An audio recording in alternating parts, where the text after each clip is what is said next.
ঝালকাঠির নলছিটিতে লোকসানের মুখে বন্ধ হয়ে যাচ্ছে একের পর এক পোল্ট্রি ফার্ম।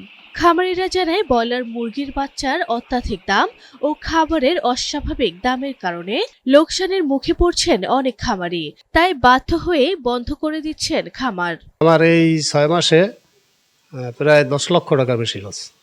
প্রতি মাসে আমার 2 লক্ষ 2.5 লক্ষ টাকা আমার 4টে ফার্মে বাচ্চা তুলি। তো বাচ্চা যে খরচ, বাচ্চার দাম, খাবার খরচ মিলাইয়া প্রত্যেকটা কেজিতে প্রায় 40 টাকার মতো লস। ঈদের সময় 1000 মুরগি উঠেছি, 1000 মুরগির বাচ্চা কাটছে 80 টাকা করিয়া। তো খাবার 35 টাকা বস্তা কাটছে। তারপরে এই ঈদের পরে বেচছি 130 টাকা করে মুরগি বেচা হয়েছে। তো 130 টাকা করে বেচার পর মুরগিতে দেখা যায় 55,000 টাকা লস হয়েছে 1000 মুরগিতে। এই 6 মাস থেকে আমরা লস খাইতে খাইতে অনেক টাকা ঋণ হয়ে গেছি। বান্ডেল থাকলে প্রতি সেনমানিতে টাকা বাঁচবে। বিকাশ সেনমানি বান্ডেল কিনে জিতুন প্রতি লেনদেনে। উৎপাদন খরচ না উঠায় খামারের শ্রমিকদের মজুরি দিতেও হিমশিম খাচ্ছেন অনেকে। একই সাথে মুরগির বিভিন্ন ঔষধের দামও বেড়েছে।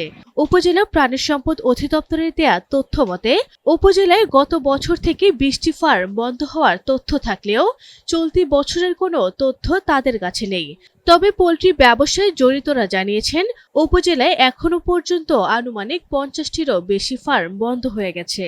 খাবারের দাম বেশি, মুরগির দাম কম, বাচ্চার দাম বেশি, এই জন্য আমরা পোষাইতে পারতেছি না। আমার একটা খামার বন্ধ করে দিছি, আর একটা রানিং আছে, এইটা শেষ হয়ে গেলে ওইটাও বন্ধ করে দেবো।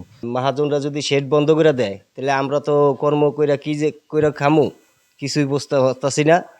এইরকম যদি চলে তাহলে তো খাবারের দামও মনে করেন বেশি, সব কিছু যদি দাম বেশি হয় তাহলে আমরা তো এই খামারি বন্ধ করে দেওয়া ছাড়া উপায় নাই। তা গত বছর থেকেই প্রচুর পরিমাণে বাড়ছে। এখন ওই গত বছরের ঔষধ যেগুলো আসে, এরপরে ওই সাপ্লাই শেষ হয়ে যাওয়ার পর নতুন যে প্রোডাক্টটাই আসতেছে ঔষধ, এগুলোর একটু দাম বাড়তে আসছে।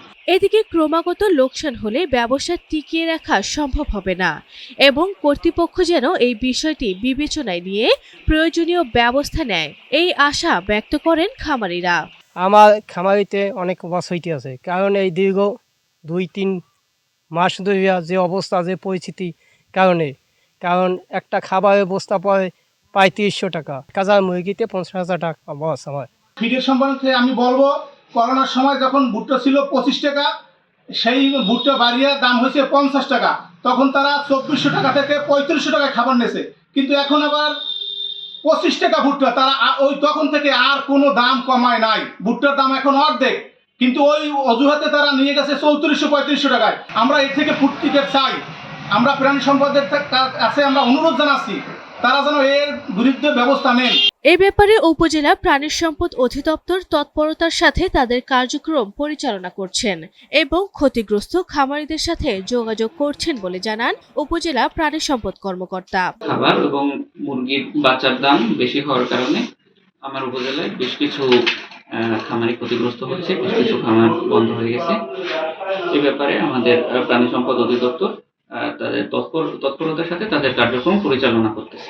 মূলত করোনার অজুহাতে যে খাবারের দাম বাড়ানো হয়েছে সেটা এখনো কমেনি। তাছাড়া এই খাতে সরকারের যে সকল কর্মকর্তা আছেন তাদের উদাসীনতার কারণে ব্যবসা বন্ধ হয়ে যাওয়ার পথে বলে অভিযোগ খামারিদের।